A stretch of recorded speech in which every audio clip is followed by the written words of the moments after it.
the time he hit that bird, but we find ourselves forgetting the great stories, like the He hit a bird? Oh, no, I'm glad Bro, what?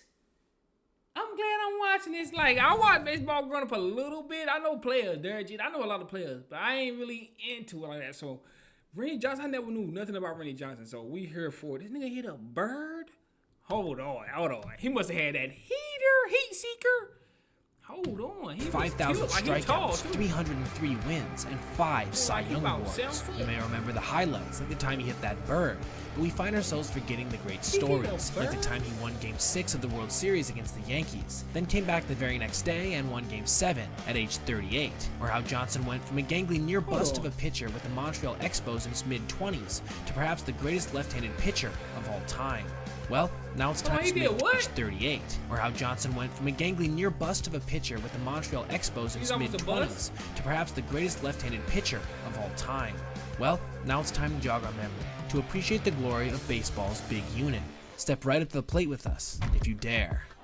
When Randy Johnson debuted with the Montreal Expos in 1988, he was already 25 years old, and he came with a lot of baggage. The California native was the son of a police officer who grew up throwing balls at his garage door until the nails came out of the wood. Young Randy was a two-sport star in high school and earned a scholarship to play basketball and baseball at USC, where he was a teammate of Mark McGwire. The 6'10 southpaw already had a high 90s fastball in college, but had trouble controlling it, often scaring the opposing team with his lack of Hold on. Mark McGwire. So Mark McGwire must be somebody like somebody let me know who Mark McGwire in the comments is. Who is Mark McGwire?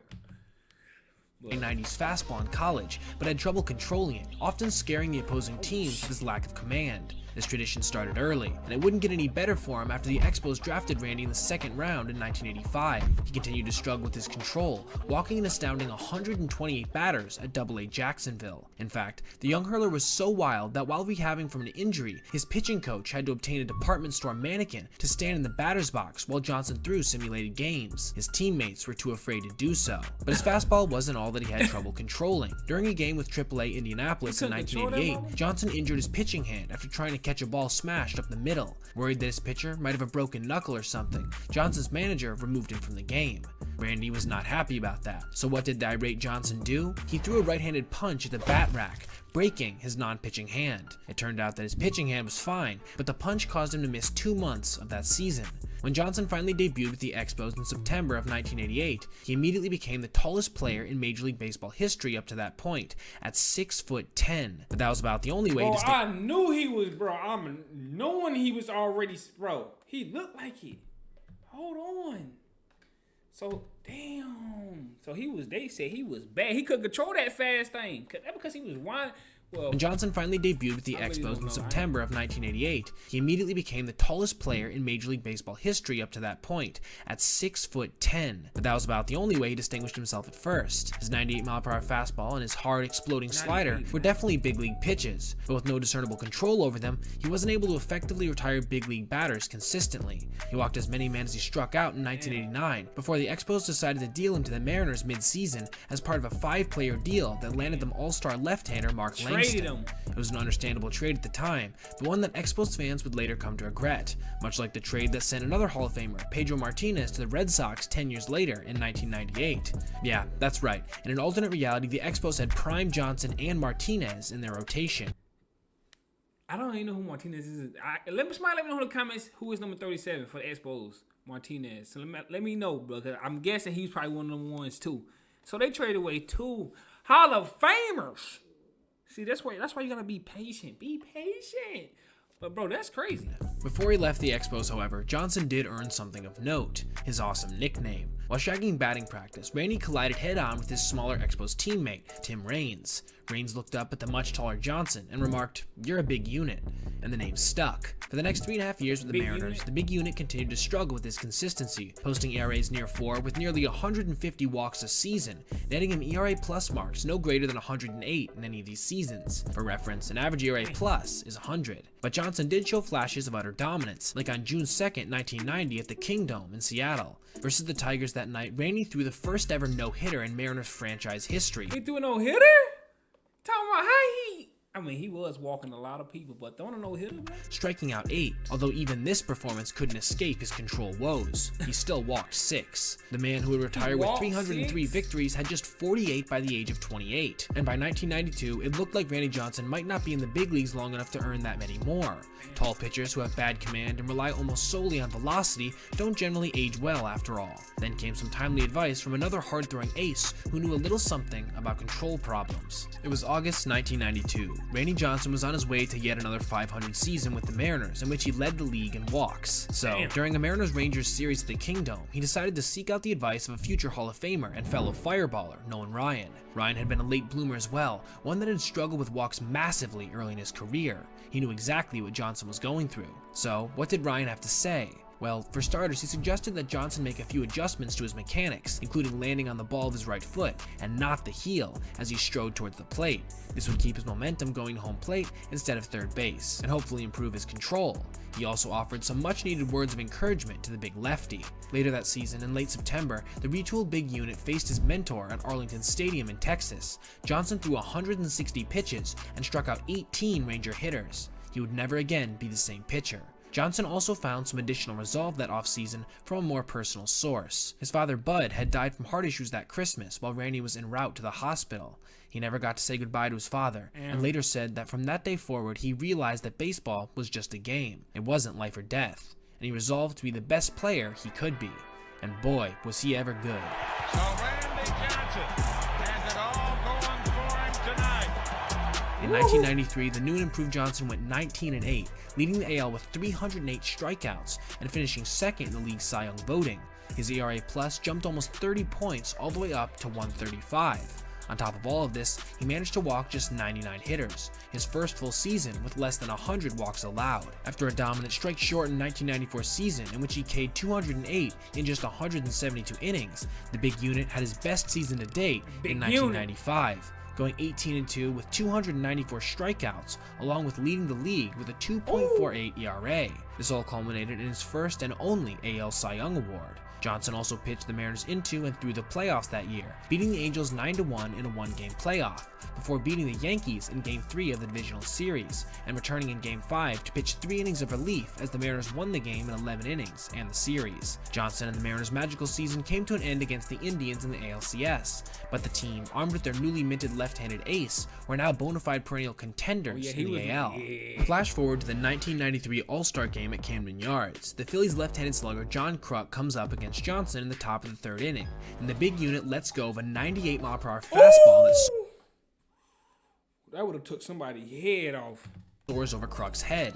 Kruk steps out, catches his breath, and steps back in, taking the fastball down the middle, then weakly waving at 2 more pitches before returning to the dugout. He was scared. As his bemused all-star team. He was like, "Yeah, I ain't trying to be in front of none of them bitches." Boy, he ain't trying to be in front of none of them. Teammates look on. 4 years later, at the 1997 All-Star Game, Johnson's former Expos teammate Larry Walker comes to the plate and experiences a similar missile from Johnson. The fast-thinking Walker turns his helmet around and marches to the right-handed batter's box to take a pitch to the delight of everyone in the ballpark, aside from maybe Johnson, that is. Walker's AB ended a bit better for him as he turned back around and took a walk, though not before registering another iconic highlight for the big unit. Another change of note during this time was Johnson's increasing usage of his nasty, and I do mean nasty, slider. He embarrassed many a hitter with his sweeping pitch, including Hall of Fame shortstop Barry Larkin, who once swung at one that went between his legs. Increasingly, Johnson could throw the exploding pitch for a strike in any count, too, which meant hitters could never dig in and sit on the fastball, even in fastball counts. That's pretty rough when the fastball you can't sit on is over 100 miles per hour from a nearly sidearm slot. The only thing that could hold Johnson back by this point was injuries. Unfortunately, he missed most of the 1996 season after undergoing major back surgery. Yo, why was he hitting the ball, man? Let him pitch that thing, bro. Something that would irritate him at times for the rest of his career. But he returned once again to his all-star form in 1997, going 20-4 with 291 strikeouts and a personal best 2.28 ERA. Twice that season he struck out 19 batters in a game, and at the height of the steroid era. The Mariners won the American League West by 6 games that season, but were eliminated by the Baltimore Orioles in the ALDS, with Johnson losing both of his starts to another Hall of Famer, Mike Mussina. a pretty anticlimactic end to what amounted to a monumental season for the big unit. And so Johnson entered the last year of his Mariners contract in 1998. The team had just committed to long-term deals with his two other stars, Alex Rodriguez and Ken Griffey Jr., and the big unit was expecting a big payday as well. But he was now 34 years old, recently coming off major back surgery, and had lots of innings under his belt at this point. So, when Johnson got off to a slow start that season, the Mariners decided to pull the trigger on a trade instead of a long-term deal, sending him to the Astros for 3 players. This was, to put it mildly, a big mistake. With starting pitchers like Mike Hampton and Shane Reynolds already in tow, adding Johnson to the mix basically gave the Astros 3 #1 starters, and quickly made them the favorites in the National League. When the news of the Johnson trade broke, the Astros Hall of Fame first baseman Jeff Bagwell was in a bar with some teammates after a game in Pittsburgh, and he promptly bought a round of drinks for everyone in the house. Bagwell's enthusiasm was not misplaced. 2 days later, Johnson made his Houston debut against the Pirates, striking out 12 in his first start. He followed that with back-to-back complete game shutouts, and as the entire baseball world was enthralled with the home run race between Mark McGwire and Sammy Sosa that fall of '98, Johnson quietly and completely dominated the National League. He went 10-1 with an absurd 1.28 ERA in 11 starts, along with a ridiculous 3.22 ERA+, leading Houston to win their division by a comfortable 12.5 games. Randy's dominance continued into that postseason. He pitched 2 games in the NLDS against the Padres and posted a 1.93 ERA in them, but the Astros bats went silent and he got virtually no run support and lost both games. The 102-win Astros were taken down by the Pods, who would go on to lose themselves to the Yankees in the Fall Classic. Now a free agent, and after his remarkable run in Houston, Johnson was again one of the most desirable players in the game. Still, at 35 years old, most in baseball honestly felt that the big unit's days were probably behind him, but Randy Johnson was just getting warmed up. In 1999, the Arizona Diamondbacks were just entering their second season in the league, and they were desperate to make a splash by signing a big-name free agent to the young squad. So they signed the aging Johnson to a 4-year, $52 million contract. That seemed like a lot of money to give to a pitcher in his late 30s at the time, especially for an expansion team, but the D-backs were eager to make a splash, and make a splash they did. During his 4-season run with Arizona, Johnson would win the NL Cy Young every single year, and reel off one of the best stretches by any pitcher in baseball history. Let's break it down. By 1999, Johnson had added a reliable 2-seam fastball to his repertoire, a 91-mile-per-hour cousin to his 98-mile-per-hour 4-seamer. He could throw it for strikes and use it to get right-handed. Stop the video. He won how many? 4 in a row? He was at that. Boy, what? Yeah, I need that 51 jersey. I need that 51. Every single year, and reel off one of the best stretches by any pitcher in baseball history. Let's break it down. By 1999, Johnson had added a reliable 2-seam fastball to his repertoire, a 91-mile-per-hour cousin to his 98-mile-per-hour 4-seamer. He could throw it for strikes and use it to get right-handers out, down, and away. It also gave him a certified ground ball pitch. He would utilize his updated repertoire to great results in that first season in Arizona, leading the league in innings with 271, ERA plus at 184, ERA at 2.48, FIP at 2.76, and strikeouts with a mind-numbing 364. He helped transform an expansion team that won 65 games the year before into a 100-win juggernaut that lost an NL Division Series to the Mets. This wouldn't be the last time that Johnson would lead his D-backs into the playoffs, however. Johnson kicked off the 2000 season by having one of the most dominant months of any player in baseball history. Seriously, what he did in April 2000 is right up there with Sammy Sosa hitting 20 home runs in June 1998, or Orel Hershiser's scoreless September in 1988. In April 2000, They say he hit 20 home runs in a month? Boy, it's hard to do that on the game in baseball with it on rookie. Bro, what? Hold on, man. Nah, hold on, man. Seriously, what he did in April 2000 is right up there with Sammy Sosa hitting 20 home runs in June 1998, or Orel Hershiser's scoreless September in 1988. In April 2000, Johnson went 6-0 with 64 strikeouts and a 0.91 ERA. He had 3 complete games and 2 shutouts, and was on the mound for his team for all but 15 outs in those starts. The big unit was 36, and though he often had to spend time between innings lying flat in a dugout runway to nurse his surgically repaired back, he was better than ever, going 19-7 with another 347 strikeouts, easily winning his 3rd career Cy Young. That September, Johnson struck out Mike Lowell of the Florida Marlins for his 3,000th strikeout. The Diamondbacks failed to make the playoffs, but added a key roster piece late in that season, veteran right-hander Curt Schilling. Schilling was the yin to Johnson's yang, relaxed, extroverted, and talkative, where Johnson was quiet, introverted, and surly. The two opposites attracted wins immediately, and would dominate the league in 2001. Hey, we gotta watch another pitcher. Let me know in the comments who y'all want to watch next, another pitcher or a hitter. But bro, I like them talkative ones. I like the ones that talk junk. I need to watch some baseball stories. I want to watch something like, you know what I'm saying? Y'all gotta get me into more about this baseball history and stuff like that, bro. Because I like them talking to them. Surly. The two opposites attracted wins immediately, and would dominate the league in 2001, like almost no combo ever has. So let's get to it. 2001. First, Johnson had one of the oddest things ever happen to a major league player happen to him in a spring training game. This. He really did that? That's right. A Johnson fastball struck a dove in mid-flight on the way to home plate. I mean, that jump burst. That dove had no type of chance, bro. I need that Diamondbacks 15-1 jersey, bro. I need that. Randy Johnson? The umpires declared it a no pitch, while Giants second baseman Jeff Kent picked up the bird with his bare hands and took it back to the dugout. Aside from the circus plays, Johnson was making plenty of other memories in 2001 as well. On May 8th, he tied the major league record by striking out 20 Cincinnati Reds in a single game. 20? Johnson and Randy Clemens remain the only pitchers to ever strike out 18 or more batters in a 9-inning game. That is insane. Him and Roger Clemens? I heard about Roger Clemens. I don't think I ever watched him before, but I heard about Roger Clemens. But, bro, 20? Bro. Nah, Randy Johnson was that guy, huh? Is he the best pitcher of all time? Let me know in the comments who y'all think is the best pitcher of all time. I don't know. I don't know every pitcher. That's why I don't know.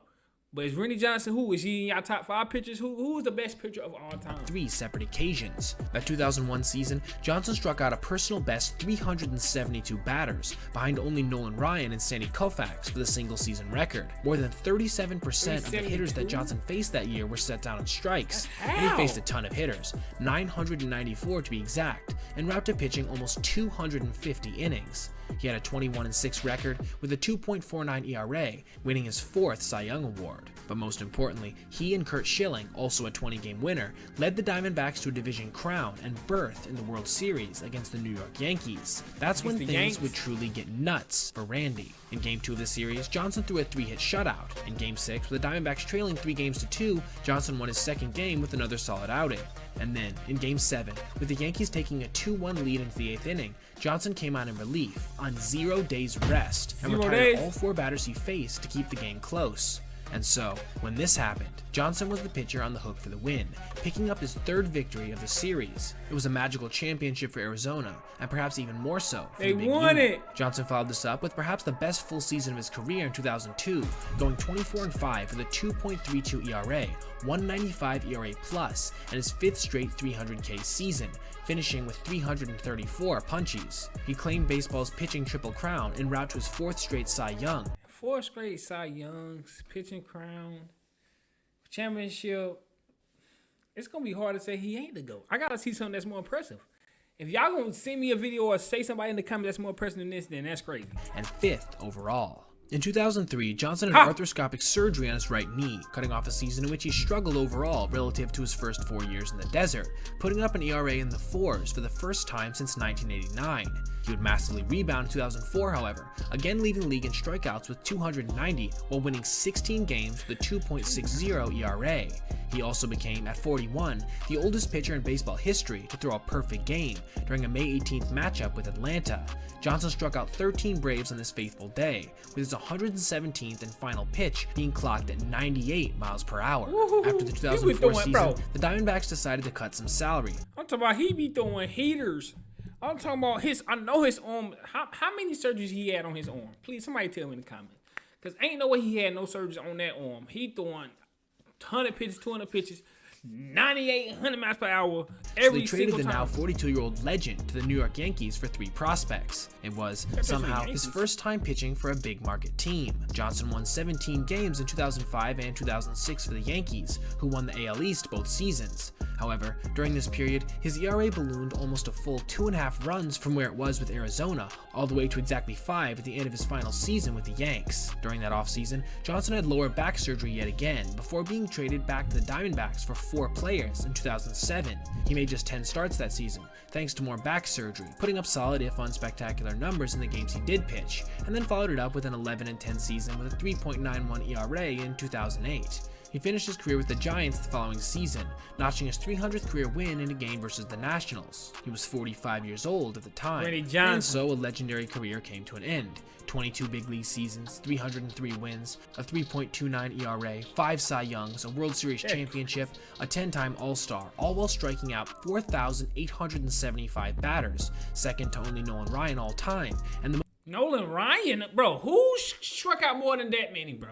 I gotta find the Nolan Ryan? He must have been back in the 65-50 era. Because ain't no way. This man, Randy Johnson, throwing heaters. Second most strikeouts of all time, throwing absolutely dingers down the middle. Most ever by a left-hander. In 2015, Johnson was elected to the National Baseball Hall of Fame in his first year of eligibility, getting the 3rd most votes ever cast. His run of dominance from 1992 to 2004 shouldn't be overlooked as well. If he got the 3rd most votes ever cast, he's the 3rd greatest player of all time, so he's the best pitcher of all time. It's basically what they just said. During this period, he led the league in strikeouts every full season he pitched aside from one. The year he didn't was 1997, when Johnson struck out 291, finishing just 1K behind Roger Clemens. The last interesting and quite frankly scary stat I'll mention about Johnson is the fact that he hit 190 batters in his career, more than any pitcher in over a century. I guess it makes sense why all those batters were so terrified all those years. The 6'10" Johnson stuck out like a sore thumb when he first entered the big leagues at 25. By age 45, he stood out as a legend, a player of the sort we will likely never. I ain't gonna lie. He hit the most batters of all time. Hey, I ain't gonna lie. That wild 6'10" nigga throwing 100 miles per hour, I would have got out the way. I would have had a worse bat percentage versus Randy Johnson of all time, bro. Because I would have got out the way. You was not hitting me with that ball, man. No. That's the reason I stopped playing baseball. As soon as I got hit with the ball right in my lip, yeah. Scary stat I'll mention about Johnson is the fact that he hit 190 batters in his career, more than any pitcher in over a century. I guess it makes sense why all those batters were so terrified all those years. The 6'10" Johnson stuck out like a sore thumb when he first entered the big leagues at 25. By age 45, he stood out as a legend, a player of the sort we will likely never see again. When do you think we'll see another 41-year-old throw a perfect game, or a pitcher notch 360 or more strikeouts in a season, 3 years in a row? That's crazy. Or win 4 consecutive Cy Youngs, or win 3 separate games in 1 World Series, or strike out almost 5,000 career batters. All of these reasons are why we here at MTC believe we can confidently say that there'll never be another Randy Johnson. I ain't gonna lie. I need that 51 Diamondbacks jersey. I need that. Thanks for watching. Leave a like if you enjoyed the vid, and click this playlist for more essay videos just like this one. I actually need that. I need that, bro. I need that 51 Diamondbacks Randy Johnson jersey. I need it, because I ain't gonna lie. He's the GOAT pitcher. He might be. I gotta watch somebody else. I gotta watch everybody else. Roger Clemens, Nolan Ryan. I gotta watch somebody else. But for right now, he's 1 of 1. I need a jersey. He a legend. I ain't gonna lie. That's crazy, bro. Foresight, bro. What? Let me know in the comments what y'all think, though. The baseball heads, the baseball, you know what I'm saying, histonados, people who love baseball. Let me know in the comments what y'all think, though. And let me know if I should react to more baseball. Let me know in the comments who I should react to next. And I'm seeing y'all next one, man. No bad.